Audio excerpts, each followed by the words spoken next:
Ladies and gentlemen, welcome back to the channel. My name is VikingSizeGamer, and today I have an incredible guest on with me, and that is Mr. AJ Kirsch, the voice of WWE 2K19's MyCareer Mode. AJ, how are you today? I'm great, and appreciate you having me. I'm excited to dive right in. Oh man, it's been absolutely incredible what we've seen so far of WWE 2K19 and the whole MyCareer idea of what they've done this year with voiceovers. You must be super excited about that, right?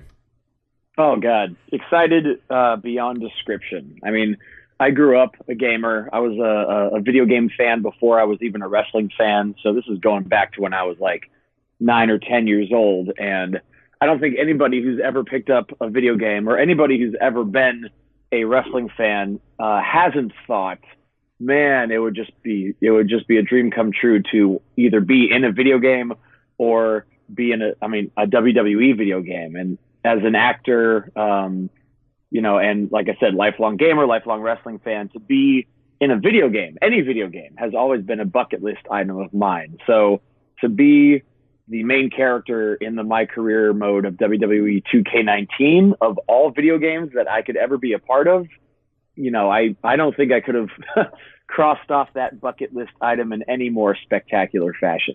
No, I so don't. It's pretty surreal. It's amazing. Yeah. Really, that's why we all play it, don't we? We've been playing these games since what? I don't know, how long have you been playing? What was the earliest version of a wrestling game that you played? Going back, let's see, WCW NWO World Tour. Oh man, what a great game! Oh God, the best. Well, not the best, but at the time it was just so easy to pick up and play. And of course, WCW at the time was, I think, winning the Monday Night Wars, so It was the premier brand in sports entertainment.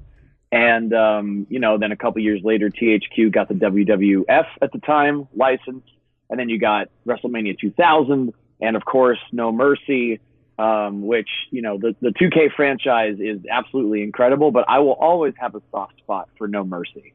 Oh, you can't help but have a soft spot for No Mercy. The gameplay mechanics, just the ridiculous amounts of fun that was in No Mercy. Oh, God. It was just insane. All the hours of thrown controllers and cussing out your friends and, just those kind of memories you can't replace. And for me, and I think a lot of gamers my age, I don't know how old you are, but I'm 35. So it's like for a lot of gamers in their, probably, late 20s, early 30s, mid 30s, I think No Mercy will kind of be that shot of nostalgia that we all look back on fondly and be like, man, those were the days. It really was. I mean, I'm 32, so I'm in the same sort of age bracket. bracket. Yeah, you're right there. Yeah, so I grew up with those ones as well, and they were always my thing, because I remember when you said WCW NWO, that actually was one of my go-to games. The reason for that is because I actually grew up watching WWF, but I think after a little while I kind of fell off it, so I didn't really know what was going on. In the UK it's a bit harder to get hold of it,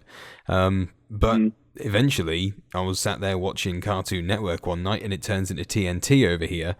And then the first thing that comes on is Monday Nitro, and all of a sudden the first thing I see is Hulk Hogan on my screen. I'm like, What's happened? The last time I saw this was WWF. What's going on? And that was it. Sucked in. Needed answers. Yeah, sucked in all over again. And that was probably the best era that I could have stumbled upon completely by accident. Absolutely. I mean, I started watching wrestling when I was 12, which was 1996. So I started, and that was in like March, so it was leading into WrestleMania 12 with Shawn and Brett doing the Iron Man match. Oh, yes. But that was also, that was 2 months before Scott Hall and Kevin Nash jumped ship to WCW. It was 3 months before the birth of Austin 316 at the King of the Ring, and it was just a very, very exciting time. I didn't know it at the time, but it was a very exciting time to first become a fan. Oh, yeah. Because it was right around the time that the Monday Night Wars were just starting to heat up. And then a year or two later, ECW starts making some noise. So, I don't think we'll ever see that type of era in wrestling again, because competition was at an all-time high. It forced me to deliver. And the money was behind it as well at that point. Everybody was they were flocking for the advertisements, but obviously things have changed in the industry now. We've got to keep it PG. So which is a bit different for these guys now. Mainstream has to, WWE is, I often compare it to pop music. It's very well produced, it's very shiny, it's very accessible, but you do a little looking around and you can find just about anything you're looking for as far as professional wrestling is concerned. Oh yeah, honestly, I've seen some incredible things, especially things like CZW, and then obviously you've got the different ones: Japan, New Japan, All Japan, and it's crazy how many different wrestling companies there are out there that cater to pretty much everybody's whims and needs. It's absolutely insane. I think it's about time. I mean, there's no reason that professional wrestling can't be as diverse as any genre of movie or music or comic book or novel or any other medium of storytelling. It's just that for so long, WWE has been it. That's what I dare say most professional wrestlers aspire to be, is WWE, because that's where the money is, that's where the fame is. I mean, you can have a good year or two in WWE and your career could be set on the indies for until you decide to hang them up. So it's like a lot of people emulate what they see on WWE, when a lot of people, they can't compete with the production or the travel budget or anything like that. But what happens in the ring, there are some insanely talented performers that are right under your nose, and a lot of people may not realize it because all they know is WWE. Oh yeah, and the great thing is that the names are getting out so much more now. Yeah. And I know that obviously you being a massive gamer as well, you probably download your fair share of created superstars, I'm guessing, if you're going to play some stuff. Yeah. I mean, I don't have a lot of time nowadays to play video games. That is something that has kind of changed over the years. And, I wish I had more time to just kind of sit down and play video games. But on the rare occasion I do, nowadays it's usually Legend of Zelda Breath of the Wild. Great game. Even though the best. Like, even though it came out like 18 months ago, if I need to just kind of decompress for a little while, I'll still fire it up and just roam Hyrule and just kind of like get that nice. Yeah, like, that's the same for me. Is you just, when you've got a decent game that you love and you can just go back to it and you can play it over and over again and just know that you're just going to be chilled. And for me, 2K18 was great for if I just wanted to set the settings to ridiculously easy and just see how many squash matches I could get through and just absolutely tear through it. But I mean, going back to 2K19, that is something that I hear has been addressed. Like, you'll find that it is a more challenging game this go around. It is. I actually got invited to the London press event and got to play some 2K19 early. Oh.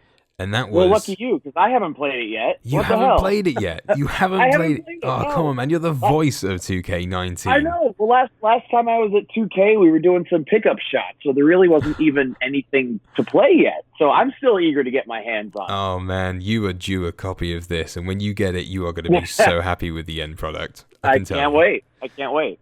Like, I've dropped a video recently saying, should you buy WWE 2K19, and actually one of my main things for the reason you should buy it was actually the MyCareer Mode, because 2K18, as we all know, the MyCareer Mode was good, but it lacked something. It lacked that story. It lacked the storytelling avenue. Did you play 2K18 as well?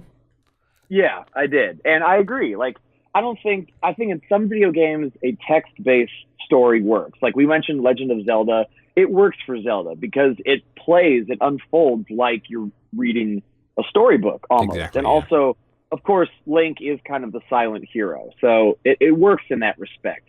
But when you're diving in and you want the player to feel like they're immersed in this world, and WWE, obviously the matches are won and lost in the ring, but there are promos and backstage vignettes and commentary. The spoken word is such a driving force behind the stories of the characters in WWE that I feel like WWE games and 2K, they got it right this year by including fully voiced characters so that you can feel and hear the intensity and the betrayal and the excitement and the sadness and everything that goes with following a story that has peaks and valleys. And so to hear that, and the feedback online has been amazing so far about the fully voiced characters. And again, I'm just super honored and privileged to be the voice of my player in 2K19. It's unreal. I mean, honestly, the level of work you've put in as well. I mean, I did listen to Steve Austin's podcast, and to hear that you were doing the mocap at first for it, and then you blew out your knee, which must have been absolutely heartbreaking at the time. Oh, the worst. Yeah, I was a sack of sadness walking out of 2K that day. And then this came out of it completely out of the blue, and you sat there and you're doing your lines out. It's 1,000 lines, isn't it, that you've got in this year's MyCareer, isn't it? Yep, 1,000 lines of dialogue, over 200. I actually got it wrong in Steve Austin's podcast. I said there were 100 cutscenes. There's actually double that. There are 200 plus cutscenes in MyCareer Mode, and voiceovers from 26 WWE superstars, including Triple H, Braun Strowman, Matt Hardy, Finn Balor, Baron Corbin, Charlotte, Bayley. Like, the list just goes on and on and on. And so they really pulled out all the stops to make it a truly immersive story, because, you know, even though we can kind of let it slide on games like Zelda, like, nobody plays video games to read. Like, we want to be we want to be lost in the story. And if we're just reading text on a screen, I feel like it does kind of break the immersive element of just getting lost in a story. We want to experience the story. We don't just want to read the story. So it's one of the many, many things that 2K definitely got right this year. Yeah, they really did. I mean, like 200 cutscenes. 200. That's great. Did you do the mocap for the cutscenes as well, or did they just kind of put the guys in and just animated themselves? I did. I did the voice and motion capture for the cutscenes of my player. So when you're, watching me, pass out flyers and talk to Cole Quinn in the back, that's me as well. They actually recorded both at the same time. When they put you in that motion capture suit, there's a camera right in front of your face, and on that camera is also a microphone. So unless they brought me back twice to do some pickup shots, just because either they didn't like the delivery of the line at the time, or there was some interference for whatever reason, just ambient noise or whatever. But most of the motion capture and audio were recorded at the exact same time. So it's not like they recorded all the motion capture and then brought me back to record all the lines. They were, for 95% of the game, it was happening simultaneously. That's pretty cool. So, like, obviously we've seen screenshots of Baron Corbin. He was doing his lines while he looked like he was out the back in the locker room during Raw. Right. Were you opposite any of the superstars at any point? Did they manage to get down there and do this with you as a face-to-face, or? No. Sadly, I was not present with the WWE superstars when they were recording their lines. It almost goes without saying nowadays, but their schedule is absolutely insane. And, they don't come out to Northern California all that often, maybe once or twice a year. And 2K's motion capture studio and offices are located, maybe a 30-minute drive north of the Golden Gate Bridge. So, they just had to work with what they had. So they were given their lines. They were given footage of the cut scenes. There were some stand-in actors to record the motion capture, and then the WWE superstars would match up their lines as they were watching footage of the motion capture, so that, it timed out when you played it back. Yeah, that makes sense. These guys are obviously incredibly busy. I mean, I wouldn't have wanted to be you when you were doing those lines, standing in front of Braun Strowman, at least, anyway. Right. Well, I mean, the fear would have definitely been in my voice. I hope it's there. I hope it's in there when you watch it back. But I don't want to. I don't. Oh, good. Go introduce yourself to Braun. Don't worry, he won't hurt you. Not until your match, at least.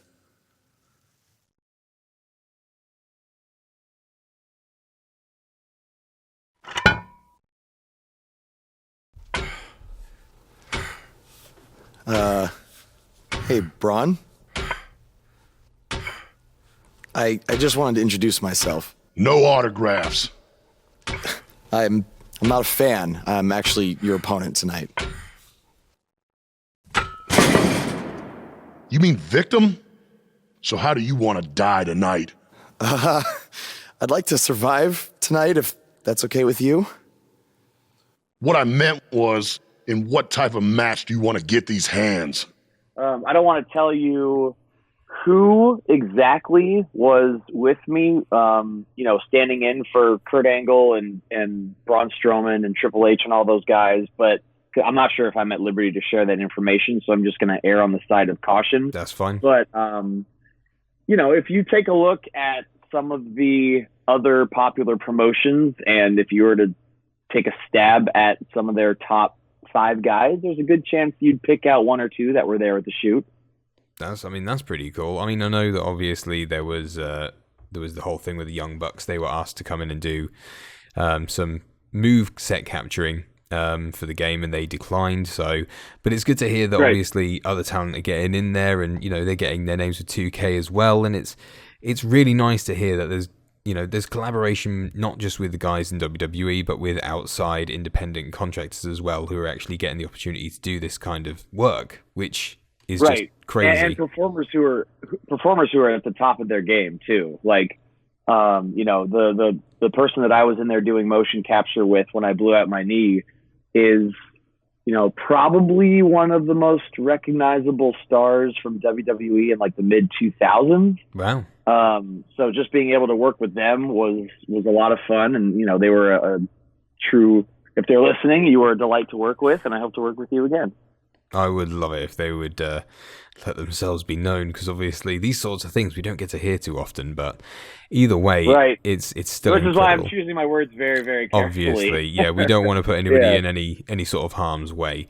I mean, Sure. I've listened obviously to your voiceover really for MyCareer when I was playing it. I only limited myself to the first 20 to 25 minutes of it because I didn't want to spoil it. I didn't want to spoil it for myself. I didn't want to spoil it for anybody else. Other people have put an hour up, but I've refused to watch it because I want to live this story myself. I want to sample it for myself. I mean, anticipation's half the fun too. Yeah, it really is. One thing that really stood out to me, and I hope Braun Strowman doesn't hear this, but when you approached him, you can hear the hesitation in your voice, and you're like, "Oh man, I'm your opponent tonight." And Braun's immediate response is, "You mean victim?" And it's like, "Yeah, that wasn't a question. That should be a statement. You're my victim." Yeah. You mean victim? Yeah. That's what it's going. Why didn't you voice Braun again? Right, next year. Next year, you cover all the voices. We'll get you. Right. I'll switch up just a little bit. Oh God. Honestly, this year is going to be absolutely immense for 2K19. Is there anything you're really excited about that when you get hold of the game, something that you're going to try out? Mostly, I'm actually excited to hear that Cole Quinn, the wrestler who played Cole Quinn, is actually a friend of mine and somebody that I've watched grow in the independent wrestling scene. And he's gone public with it, so I'm sure it's okay to talk about it. There's a wrestler by the name of Manny Faber. At least that's his name on the independent circuit, and he was recently signed to NXT. So I don't know if they've changed his name or anything, but he's a product of Stoner U, which is a wrestling school out in Oakland, California, run by Dustin and Derek, who wrestle at Hood Slam, which is a show that I host, as the Stoner Brothers. So, like, obviously everybody knows the Steiner Brothers, Rick and Scott. So they wrestle as Rick Scott and Scott Rick, the Stoner Brothers. That is fantastic. That gives you a little glimpse as to what Hood Slam is all about. But basically, Manny Faberino is a product of their wrestling school, Stoner U, and it's just been a joy to watch him progress from, totally green to a really well-rounded and talented worker. And, like I said, he was just signed to NXT. He left probably a month or so ago, so he's brand spanking new. So anyway, what I'm looking forward most to is to experience what he contributed to the game and our interaction, which obviously starts, backstage when he's trying to call the shots for a match that's going to be observed by Matt Bloom. And then, obviously our story continues far, far beyond. So finally seeing the work that both he and I put in, and to be able to do this project with him was just made it all the much sweeter. That's really incredible, because I do remember the interaction between yourself and Manny, and it was very good. I mean, you two were opposite each other at the time, right?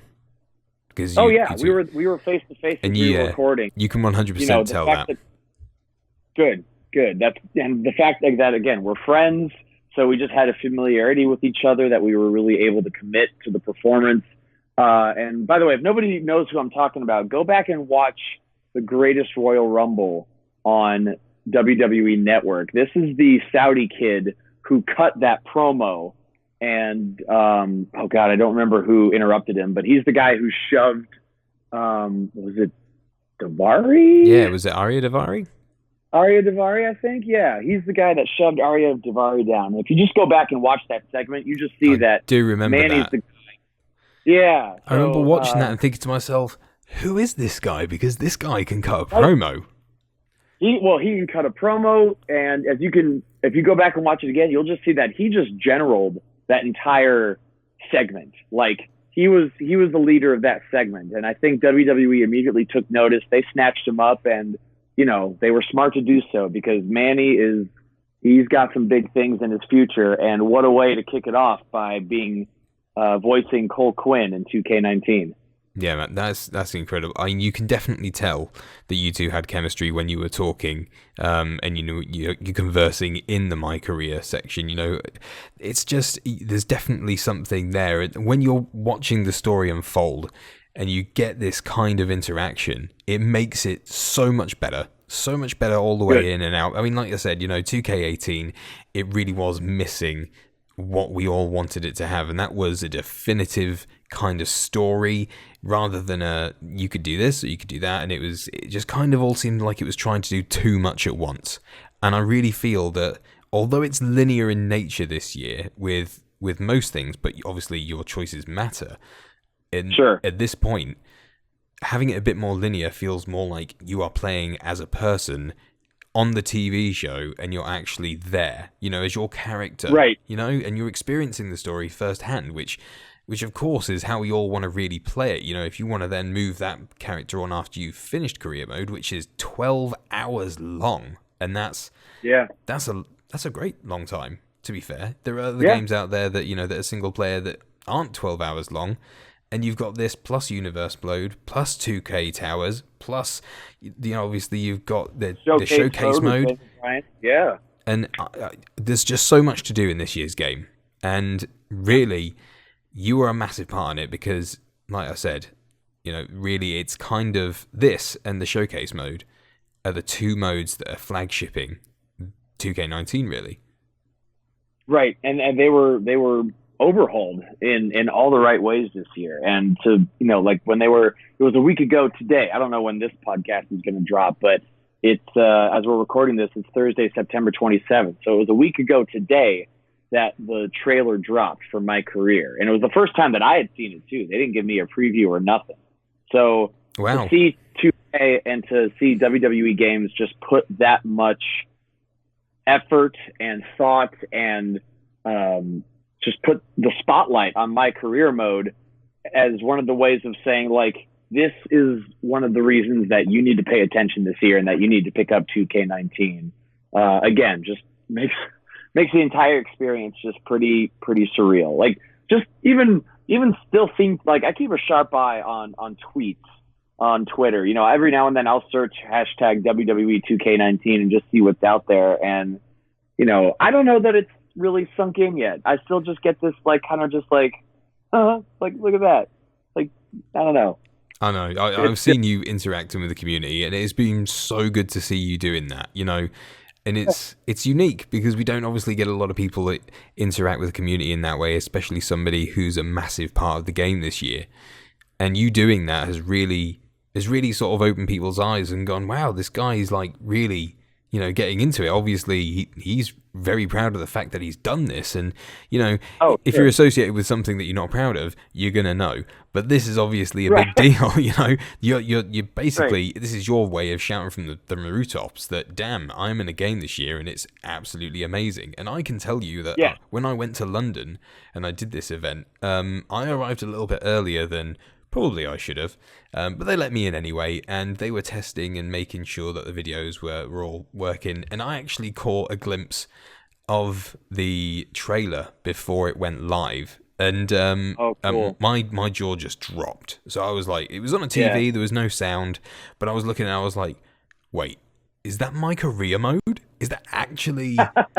That's insane. That's somebody just like doing some really cool videos and showing off maybe the highlight reel this year or something. No, it was MyCareer and it looked amazing. And I'm so happy they've overhauled it because it deserved it, and it really is going to bring everybody back to the franchise this year. Right. And that's the thing. Like, I want to touch on a few things real quick. First of all, like, Twitter wasn't around when I was in my hardcore video game phase, and if it was, I'm just kind of like thinking like, man, I would love to just see that somebody who was a part of 2K19 or back if it was around, somebody that was a part of WrestleMania 2000 or like Mortal Kombat, going even further back. Like if Twitter was around then, I'd pop huge if one of the voice actors or one of the motion capture actors were to like a tweet or send me a reply. So I put myself in the fan's position because I'm still a fan. Like, I'll still tweet bands that I appreciate or tweet actors I appreciate. And, if they like it or if I see that they acknowledge it somehow, I'll still pop. So I kind of put myself in that position and just be like, these people tweeting about the game, they're tweeting that they're excited. Some people are tweeting things that they wish they could have seen, but just the fact that they're talking about it, I want to let them know that I, as a small part of a big deal, appreciate them talking about it. So, I am very active on all things social media. I'm at AJ Kirsch, which is AJ KIRSCH, on all things social media, Twitter, Instagram. You can like me on Facebook, which is facebook.com/I am AJ Kirsch. And then I also have this kind of gimmick social media for my character at Hood Slam, Brosif. And all of that is at Bro, the letter J, and Brody. So I appreciate a follow. Tweet me. I'll tweet you back. I'll like it. I'll retweet it. And then going what you were saying about overhauling career mode, like I think professional wrestling is its most fun when it's not taken completely seriously. Oh, yeah. That's not to say that there isn't a place for those serious stories. And some of the greatest moments in the history of sports entertainment have been those jaw-dropping, lump in your throat, just absolutely palpable drama. Those moments are amazing. But there's also something to be said for the silliness and the absurdity of pro wrestling. So when you take a look at the My trailer and you see zombie Triple H and you see that my player takes a trip into the multiverse, and you see matches happening at the Wyatt compound, WWE 2K19 doesn't take MyCareer more seriously than it should. Obviously, you're still trying to find your way to WrestleMania. You're still trying to capture the Universal Championship. But the trip along the way, it's a cliche, but it really isn't the destination. It's the journey. And 2K takes you on one hell of a journey this year. They really do. You're right. The ludicrousy of a WWE product all the way through really had to be captured, and I really think they did this year justice. Because what would the WWE be without some sort of absolutely ridiculous storyline? It kind of reminds me and harkens me back to the days of the ministry or the corporate ministry, right? When you had this ridiculous storyline and all of a sudden, who turns out to be the big boss? Vince McMahon. It was him, Austin, all along. And that sort of storyline. Yeah, exactly. This sort of storyline, it reminds me of this. And that was a fun time in WWE. Right. The ridiculousness, the over the top, but at the same time, fantastic storytelling that kept you hooked every single night. So it's thank God we've gone back to some sort of glory days. Even if we're like reliving it in a really roundabout way in 2K19's MyCareer Mode. Just absolutely amazing. Right. And then especially when you have characters as deep as Bray Wyatt and Broken Matt Hardy, to have those characters play prominent roles in the story of 2K19, I think is essential to the story because, I've always wondered what the multiverse looks like. I think Bray Wyatt is one of the best characters to come along in a long time, just because very much. We've watched his story as a character progress over the years, and his look has changed, and he really commits to the character, and so to have characters like that featured in 2K19, again, it just adds to the immersive effect of the story. So it's having voiced my player from beginning to end and seeing how the story progresses, I truly believe the WWE universe is going to enjoy the ride. I really think they are as well. I'm kind of wondering now how much input Matt Hardy had into the multiverse creation. Which I wish I knew. I mean, that would be fascinating if he was just like, okay, I want clouds and unicorns and rainbows and dolphins flying through the air. I don't know if that's happening. I'm just spitballing what it might look like. But, you can go back and check out the trailer and, kind of pause it at the right time and get a glimpse of the multiverse. But it's just complete insanity. The one you're describing sounds like it's part made by the New Day as well. So, right? They may have included a unicorn with a box of Bootios as a rib or something. I don't know. We'll find out. That would be amazing. AJ, we want pyramids of pancakes. Oh, I'll tell you what. I would be absolutely fine with a multiverse with just a pyramid of pancakes. I love pancakes. Pancakes over here, though, in England are a lot different to the ones in America, though. How are they different? Well, ours, you kind of... Well, I'm guessing it's the same mixture, but ours are a lot thinner and a lot more spread out. So... okay. And usually, when we have them, they're more of a savory thing than a sweet thing. Don't get me wrong, you can stuff them with things like, chocolate spread, and you can have fruit and stuff in them. But really, the go-to for, the British people generally, well, for me at least anyway, I'm from the north of England originally, and it was sugar and lemon on this pancake. Interesting. Yeah. Now, so you had some sweetness and some tartness to them. Exactly. So you can roll it up into sort of a crepe if you want to. It's up to you. You can stack them up, but they're very thin. They're very wide. They're basically the size of a proper pan. So British pancakes, I'm still good for. American pancakes, I still like as well. Just feed me all the pancakes. That's fine with me. Yeah, I'm gonna have to try some British pancakes. I've never been over there, so right. I think the first thing I do when I'm over there, I'm gonna get myself some pancakes. I think are they still called pancakes? Should. They are still called pancakes as well. Yeah, you'll need to go to probably a breakfast place. I'm not sure. There's a few places that'll do them, but definitely, if you're ever in the area, you can hit me up, and I'll be able to introduce you to a few things in a few places. There's one thing that I would suggest as well, though. Obviously, we were talking about companies, all this time that are actually catering for all these different styles of wrestling now, and one of them is actually my local promotion, and they're a company called Riptide Wrestling. Have you ever heard of them? I've heard the name before. I don't know anything about them, though. Riptide Wrestling is based in Brighton in the UK, which is where I'm living now. And these guys... I'm at my computer. I'm going to Google it right now. Oh, yeah. Riptide. Yeah. The guys are absolutely fantastic there. They put on some amazing talent from around the world. I mean, obviously, you're getting people that you wouldn't necessarily... think could come out, because it was quite a small company to start off with, but on their first show they had Will Ospreay, okay, and that was incredible to start off with, because his opponent was actually why am I blanking with this now? I'm actually blanking with this. This is he was in it's Killshot in god damn, why am I doing this now? That is terrible. Strickland? Yes, Strickland. It was Strickland. Strickland? Okay. Yeah, it was Ospreay versus Strickland. And their match, it was the main event. It was the first show, and it was just ridiculously good. Those two, I'll be surprised if they've never worked before, because the work together in the ring is just fantastic. But really, the thing that shines, that makes these guys different, is their presentation. So it's something that I would strongly advise for you to look out for, because these guys are definitely one to watch in the UK. Now, if I just going to ask you one quick question for you. Far away. WWE NXT UK has obviously launched, and obviously we've got our established stars, Tyler Bate, Trent Seven, Pete Dunne. These guys are kind of like the established order, I suppose you could say. Sure.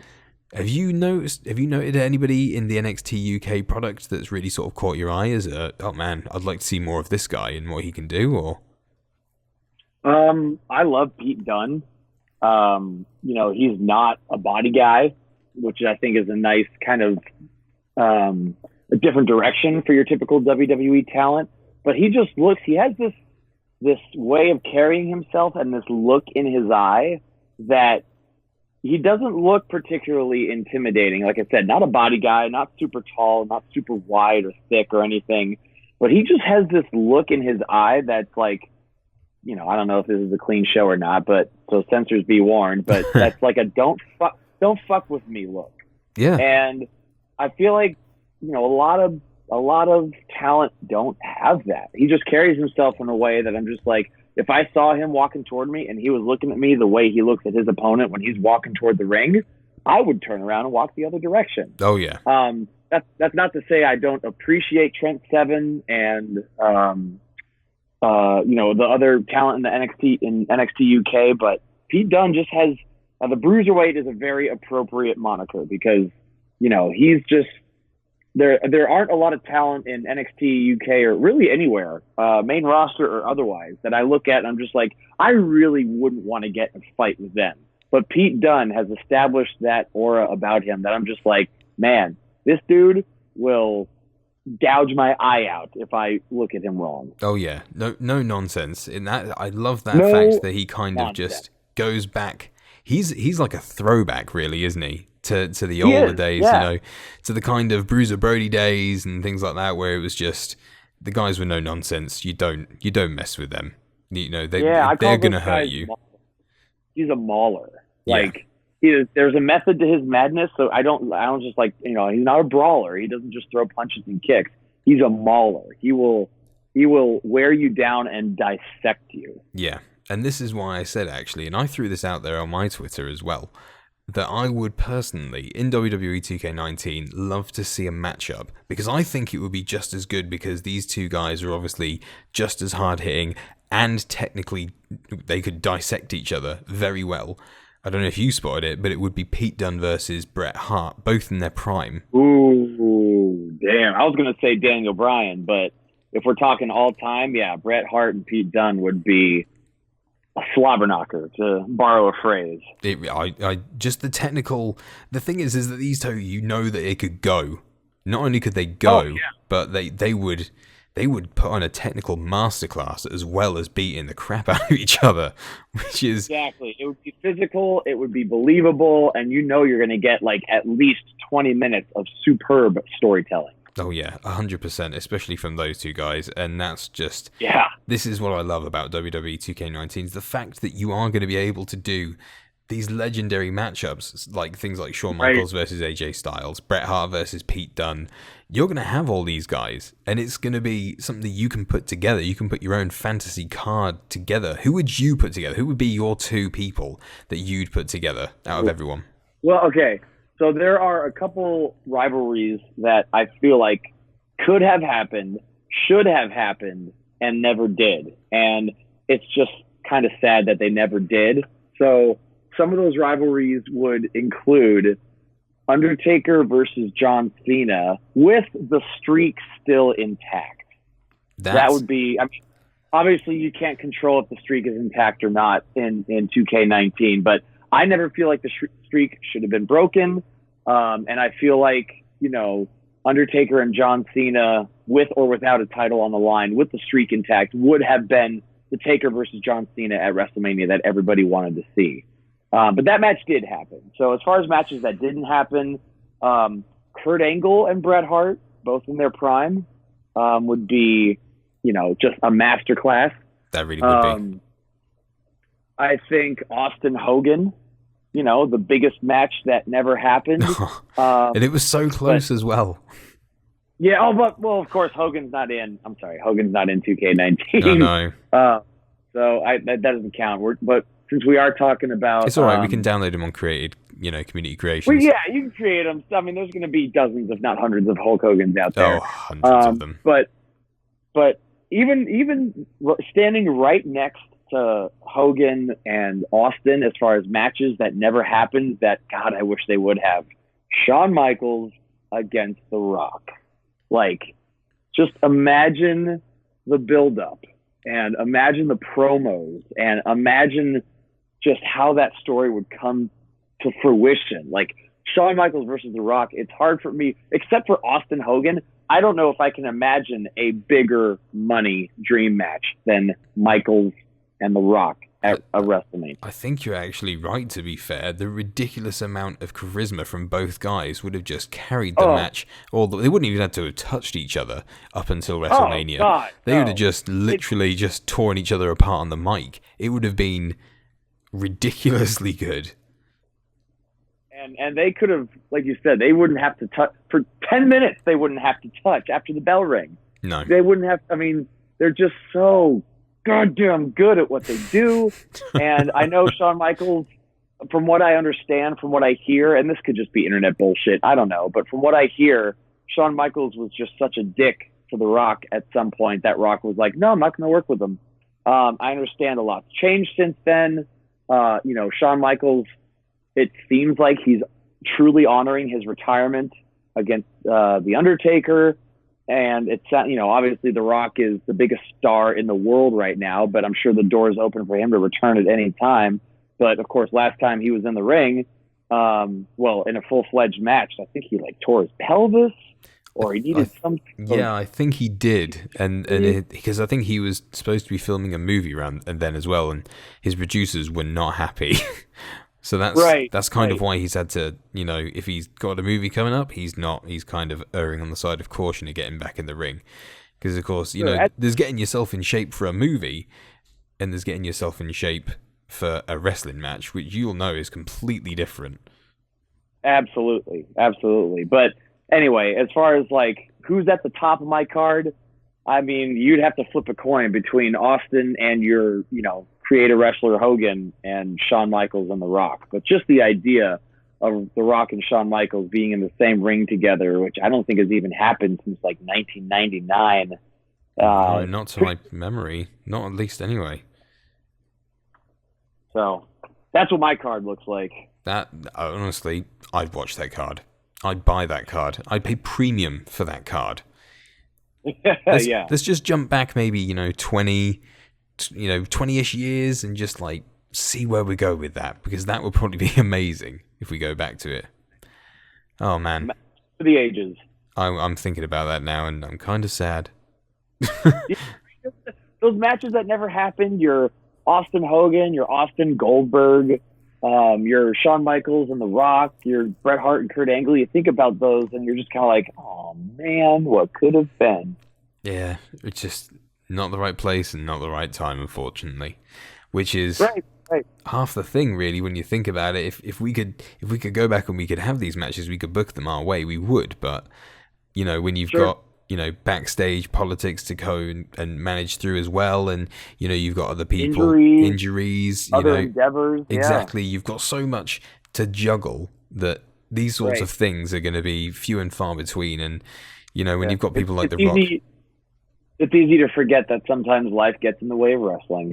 It really does. I mean, obviously, when you've got a hectic schedule now, and I'm really glad. I mean, there's rumors going around that Shawn Michaels possibly might come out of retirement for a match or two. Yeah. Man. Okay. Here's why I scoff.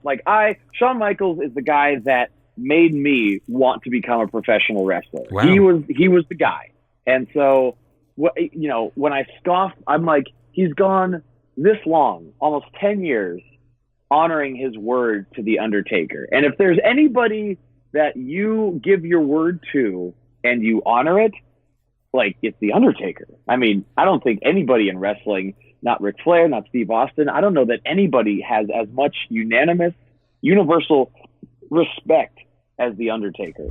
And I'm sure the Undertaker would tell you differently. He'd probably tell you Ric Flair or Steve Austin or something. But he's, from what I understand, that's he's the locker room general, always has been. Yeah. So it's like, as much as I love Shawn Michaels, and as much as I'm sure he could still go, I don't want to see him come out of retirement. I want him to be the guy, like he said in that fantastic promo when he was in the ring with The Undertaker.